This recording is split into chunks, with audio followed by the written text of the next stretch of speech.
Hiatex pakub riistatarkvaralisi lahendusi hoonete jälgimiseks ja juhtimiseks.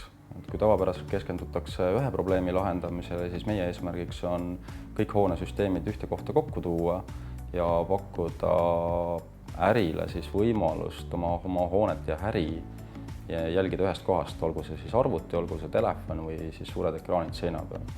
Kui me räägime siin avatud süsteemidest, siis meil ei ole eesmärk absoluutselt kõiki asju ise teha, vaid pigem on see, et me pakume platvormi, me pakume riistvara sinna, kus seda vaja on pakkuda, ehk siis näiteks mingi sensoorika, mida veel ei ole, me paneme oma sensorid sinna, kui on mingisugune integratsiooniriistvara, mida veel ei ole, siis me paneme selle sinna ja samamoodi ka tarkvaralahendus, et kui on võimalik kasutada kellegi teise süsteemi, eriti kui see juba olemas on, siis me kasutame seda, kui ei ole, siis meil pakume kas oma portfooliost midagi või siis arendame kliendi jaoks spetsiifiliselt. Hoonete digitaliseerimine on siis erinevate sensorite ja süsteemide pealt kokku korjatud info, ehk siis kui arvutis on täna kõik näha, mis arvuti sees toimub, siis me tahame hoonega sama asja teha, et me teame, mis hoones on.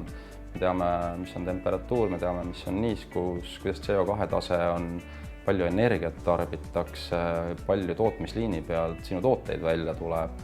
See on digitaliseerimine ja seal ei ole ühte konkreetset hoonegruppi, kuhu me minna tahame, vaid kõik hooned käivad sinna alla, tehased, kontorid, hotellid, kodud, mikromajad, et meie jaoks on see kõik sama info. Küsimus on lihtsalt see, et kuidas see info kätte saada. Meie klientideks täna on põhiliselt toiduainetööstus, kus siis on ääretult oluline keskkonna jälgimine, näiteks temperatuur ja niiskus, ja siis sõltub nende lõpptoodete kvaliteet. Küll aga me liigume ka muude tehaste poole, kus siis eesmärgiks on ära automatiseerida kogu tehas.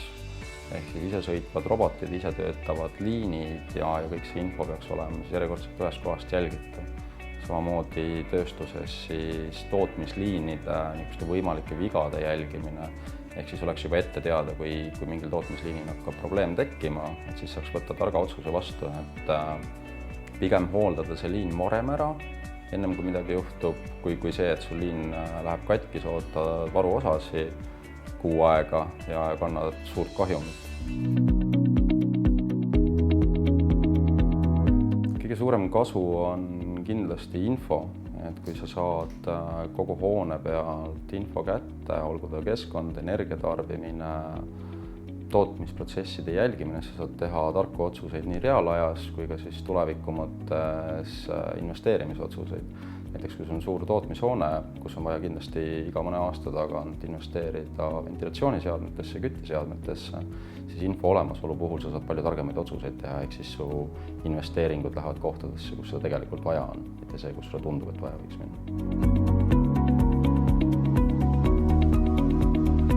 Kindlasti peetakse tulevikus järjest loomulikumaks erinevate süsteemide omavahelist suhtlemist. Kui täna näiteks küte või ventilatsioon ei pruugi omavahel suhelda, siis tulevikus peaksid kõik need süsteemid omavahel koos toimima ja see on kindlasti tuleviku mõttes hästi oluline. Sest sellise suhtlemise ja info jagamise peale saab luua tarku süsteeme, mis siis jälgivad absoluutselt igat aspekti su hoonest, olgu siis näiteks kontor või tehas ja suudavad reaalajas siis muuta hoone käitumist, kaasa arvatud siis energiatarbimist, keskkonda ja muidugi kindlasti ka tootmisprotsessi kui selliseid, ehk siis juhtida liine, näiteks kas või sellele vastavalt, et kui kulukas energia parajasti on. Hoone digitaliseerimine kui selline kindlasti ei tasu ennast ära. Selles suhtes, et info korjamine ei too tulu kunagi sisse.